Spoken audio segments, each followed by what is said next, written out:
We gotta fight. Okay. Yeah. City council at large do not mean nothing to me if I don't do nothing for the people. Okay. It don't matter what. So it ain't for your own personal reasons that you're running. Correct. Because as we look at this tentative, you look at the word politician. Okay. Okay, politician immediately it come from a negative aspect because of the people from the past tense. The people who have held that position, Yeah. that title, have done it disservice. Correct. But see, now you look at the thing as a public servant.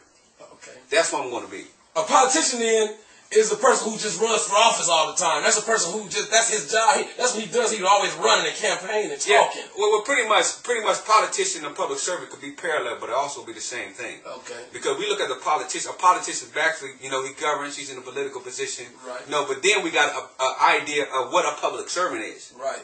A public servant is all for itself. Look at the word servant himself. Right. He's serving the people. Right. Who got me in office? The people will get you in office. But also, if you don't do right, also the people will take you back out. Yeah. Thank you. That was a good answer too for in about 3 minutes. Here's the second question, and I'm glad you just touched that. This is what Midge writes. Midge Gwen again. She's from the outskirts of Muncie. She's not from the inner city. She says, Mr. Strong, do you have a plan of action? Them 3 words is big. If you fail to plan, it's hard to succeed. Do you have a plan of action to diffuse the obvious unrest and potential violence and bullying, particularly among young black males? Well, it's funny that I must say I really is embedded in helping my youth. There's always a saying that you are the future. We heard so many speakers come into the South Madison Community Center say, you are the future, you are the future.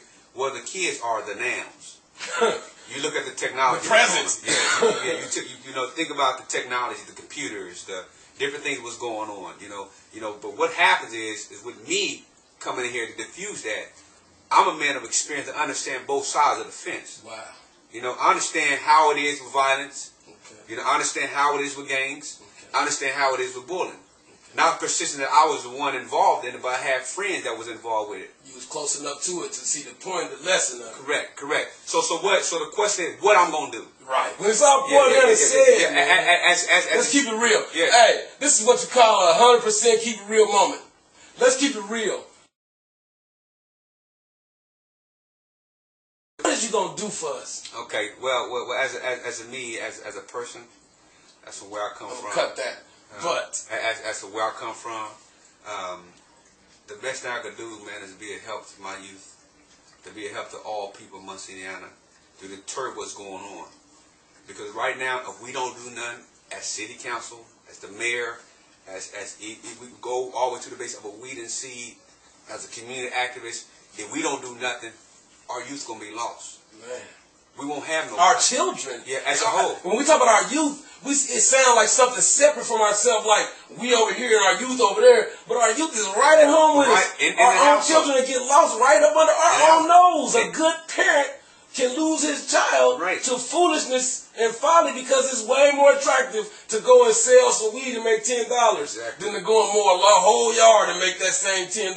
It's instant access, this mentality of instant access and instant gratification that is tearing our community apart. And then the people that we elect into these offices, they have the same mentality. They don't want the office for really the big picture of helping Muncie. They want the office for a couple of years to help their family do better. Right, and see, that's why I come in. That's why I come in as a community activist, as a person that some of my students would say, Mr. Been there and done that. Okay. Here you got a young man that been on this side. By the nature and the faith that I had instilled in me, and it starts from the mind. Man.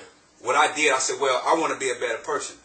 Because there's five things it's about 4 or 5 things will happen to a young African American male, Caucasian, pretty much anybody that live in a low income household where food stamps was rampant, where you got lights being cut off, water. There's 4 or 5 things that they want.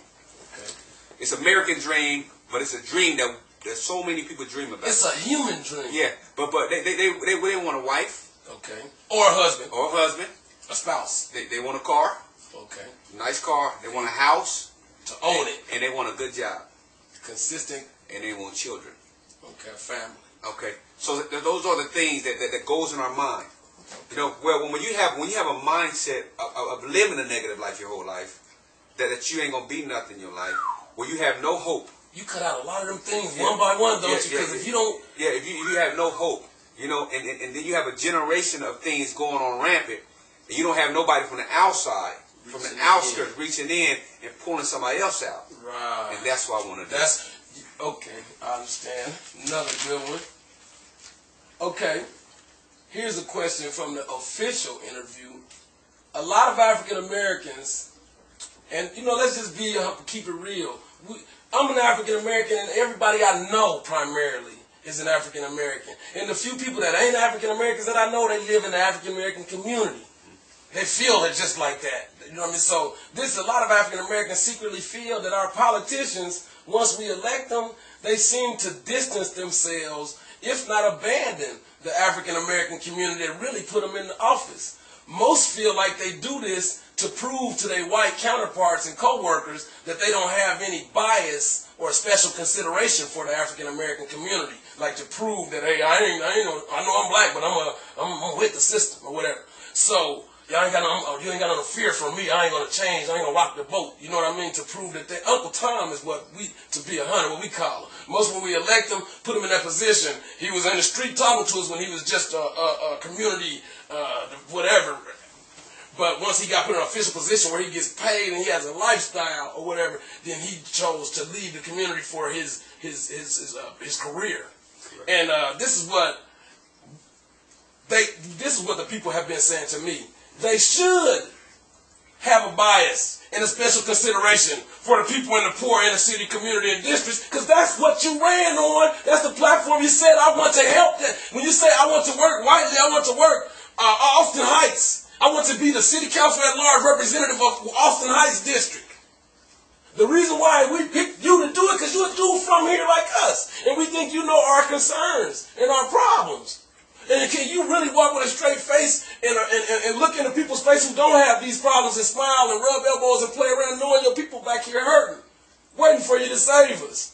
And this is what we want to know. Is you going to abandon us like the rest of the politicians, like judges? Man, judges sometimes is even harder on black kids just so the white people who vote for them don't think that they show a special favoritism for the black kids. They might give them a little more time.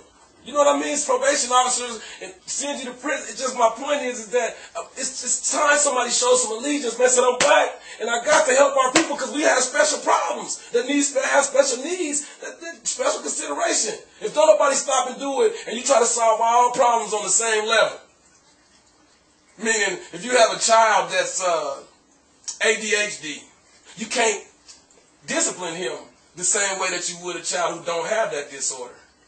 You got to treat him special because he ain't his fault. He can't help it. Our community, crime, drugs, all those things in our community, that ain't our fault. That was there when I was born. It was already there. So how can you just be sitting back with handcuffs just waiting for me to reach in the cookie jar, clutch me and just lock me up and think that's a solution? Do you know what I mean? Like what I'm pretty much getting at is when we put you in office, and we will. Yes, we will. And I'm telling you that, this is what the people have told me. We're going to put you in office. What's going to be different about you than the other ones, predecessors before you, that we haven't seen much different in our neighborhood since they got there? Only thing we've seen different is the car they drive in the house they live in. Well, you know, being from 5 minutes. From a sincere heart, my grandmother, she's dead and gone. She said something so powerful. Is that Miss May? It's Miss Josephine. Okay, I got you. She said something so powerful to me when I was 10 years old. Okay. She cooked us some beans, some cornbread, some ham hocks. She sit me down. She said, "Young man, you're gonna be something in your life. I don't know whether you're gonna be a basketball player, real educated young man." She said, "But do something for your grandma." She said, "Whatever you do, never forget where you come from." And she said, "The reason I tell you this because those same people you gonna pass when you're going up is the same people you're gonna need when you're coming down. Never forget where you come from. Okay. But always make a difference, young man. Always fight for something. You'll fall for anything." You understand? That's my point. This is what I'm saying. Your first day in office. You know I'm going to get to it. We got it on tape, man. These potholes. These potholes. Now, this ain't an issue. It's a Muncie issue. We have bad roads and whatever. We have a budget for that. A universal budget that take care of the roads and highways and whatnot. But in the poor, disenfranchised communities, man, we got potholes the size of canyons. When you drive down the street, it's an obstacle course just to make it to work and back. And you expected to obey the traffic laws, and you expected to do your part as a citizen. Now, the people we hire to govern our city, if we're expected to obey the laws and do our part as good, upstanding citizens, as an employee, you work for us. As an employee of us, why you can't help us do our part? So when your first day in office, can we guarantee that you're going to bring can you ever not, you the one got to drive in them. Can you ever not have a day where you can feel comfortable not saying nothing about these things, where it gets swept under the rug? Like the other people, they probably came in when they first got elected. They probably came in raising fuss, kicking up dust. Hey, we need this and we need that. And the people, the good old boys that been there was like, calm down. We already was working on that. And after a few months of calm down, eventually they didn't issue no more because, you've been assimilated into the system, a system that, as a rule, neglects a large quantity of its citizens because they don't fall in the right economic bracket. Well, I could say and interject with 5 minutes. I can interject with that. There is potholes everywhere. Okay. Potholes everywhere. First and foremost. Pretty much those potholes that have been filled are being filled by government money, government grants, and that's one thing I'm going to emphasize. What makes one neighborhood worthy of getting the money? When the people who send a government grant, I'm taking that comes federal. So that means the people who approve of it don't even know nothing about Muncie. They just trust that the people who handle the money here is going to budget it out and make sure it's used proportionately. Why is it, and my question is, who decides? And I'm thinking it should be city council that decides this. Who decides this neighborhood is going to get fixed, but this one ain't? Right, correct. Because all these years, I done seen them working everywhere. But I've never seen them working in Elgin, Southern Pines, Earthstones, Munciana Homes, Parkview. I never see the city working down there on our streets. Do we have a representative right now? Yes. Are you replacing that representative if you get hired? Yes, I am. I'm replacing a lot of things because what's happened is that we got to go back to who put us in office. Okay. The people put us in office. You understand what I'm saying? It don't matter what. I'm here for the people. It don't matter if you're African American, Caucasian, Mexican. I'm here for the people. Now goes back to the question about the inner city. Yeah. Particularly, we got special needs. Yeah, the inner city. Now here I am. I come from the inner city. I have to get back to the inner city as well as other things. So it got to be a level 4 plane. And I will make sure, I'm the city council at large, I will make sure I put that on the table for the other body to understand how. Not only put it on the table, this is what I'm talking about. I'm talking about revolutionary, man. Because revolutionary means change. And I don't mean revolutionary in the sense of Huey Newton or nothing. Right. I mean revolutionary in the sense of not leaving this table. Exactly. Until we fix this. Exactly. I don't want my paycheck. I didn't earn it. If we can't get, my mama can't drive through her neighborhood right. What am I here for? Emotional Productions. We gotta fight. We can do it if we want to. Don't let them tell us what we can't do. Cause we can change the world. And I believe that we gon' to. Cause we can do it if we want to. Don't let them tell us what we can't do. Cause we can change the world. And I believe that we gon' to. We can do it if we want to. Don't let them tell us what we can't do. Cause we can change the world. And I believe that we gon' to. Everything he tried, God gave him success. One love, we was running Parkview Project. Got himself a good wife, made himself a good life. Even made me wanna hear a little more about Christ. I done seen it with my own eyes, turn wrong right. From the lowest of the low to the highest of the heights. Seen it with my own eyes, turn wrong right. From the lowest to the low to the highest of the heights. We can do it if we want to. Don't let them tell us what we can't do. Cause we can change the world. And I believe that we gon' to. Cause we can do it if we want to. Don't let them tell us what we can't do. Cause we can change the world. And I believe that we gon' to. We can do it if we want to. Don't let them tell us what we can't do. Cause we can change the world. And I believe that we gon' to.